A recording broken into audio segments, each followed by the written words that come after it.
Hey guys, I wanted to kind of share a dream, not kind of, I'm going to absolutely share a dream that I had with you on July 14th. My pastor actually told me to make a video of it then, and I didn't. Instead, I wrote it down. The reason for writing it down was important because sometimes as you're writing things down or even talking about things, God will reveal other details. And today, while I was talking to a couple friends, he actually revealed another detail of it.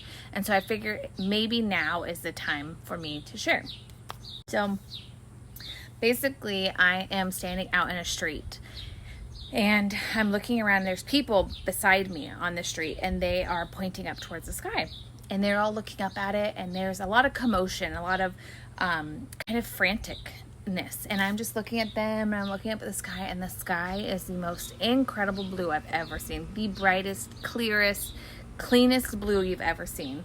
And all around me is green, like the most luscious, full, bright green. The green grass, green trees, the mountains around, everything's green. And as I'm looking up to see what they're pointing at, I just am seeing this beautiful sky, and I'm looking to see like what it is, what are they pointing at? And all of a sudden I notice that the sky is literally dripping, kind of like wet paint. So it's kind of dribbling down. And I hate to say like the sky is falling, but it's essentially like that, like a painting of like just blue paint kind of coming down. And then the paint becomes so heavy that it's almost like a droplet, but it's not a scary heavy. It's like a beautiful heavy.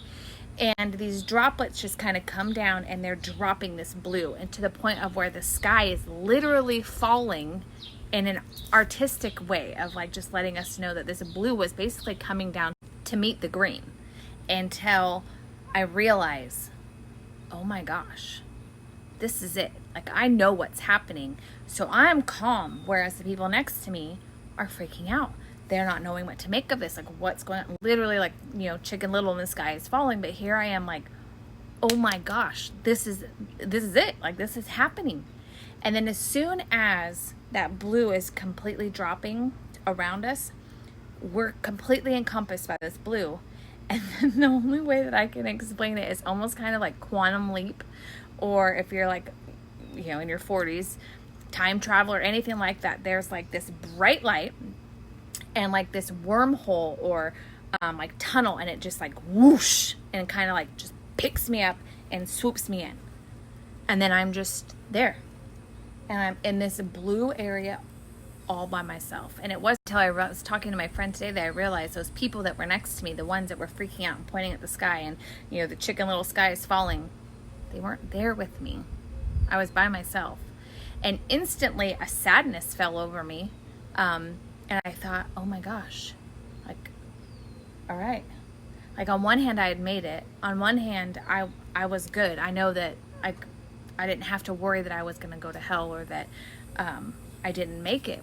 But I wondered who made it with me. I wondered, will I see my kids again? Will I see my husband again? And I felt a little sad, but then I was also like, oh, guess I don't have to pay that credit card bill. So it was like this sense of peace, but also this sense of like, who's coming with me? And then realizing that those people didn't. And I wonder how many of us are thinking that. How many of us are worried about the ones that are gonna be left behind. And that's our job, right? I mean, that's why we're here. That's why we do this. That's why we share, praying and the Bible and God's promises, is because we want people to come with us. We don't want our family members, our loved ones, or even our neighbor who maybe doesn't know the Lord to be left behind. And so today I'm sharing this because I feel like we need to refocus. I feel like we maybe are missing the bigger picture. I think there's a lot of fear right now. I think there's a lot of redirection and even deceit that is causing us to forget why we are here and who we are here for.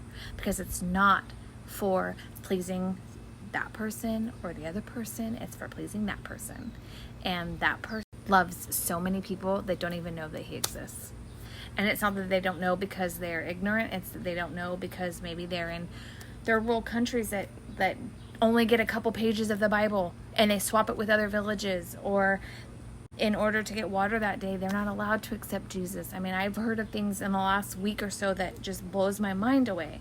And a friend today was saying that she wished she could walk outside and just be like, there's more.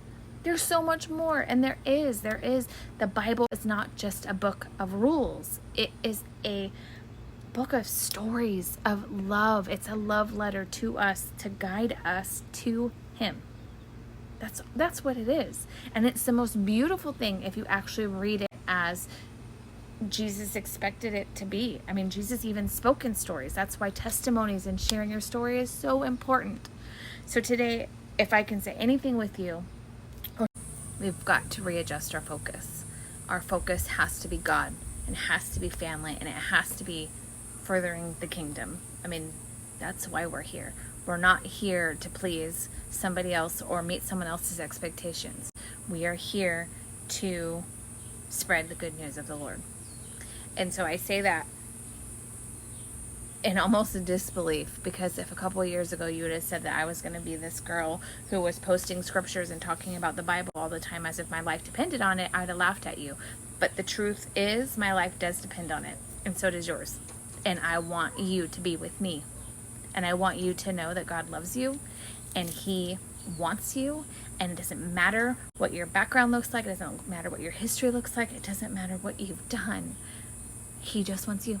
And it's an open invitation, instantaneously accepted. That's just the way He is.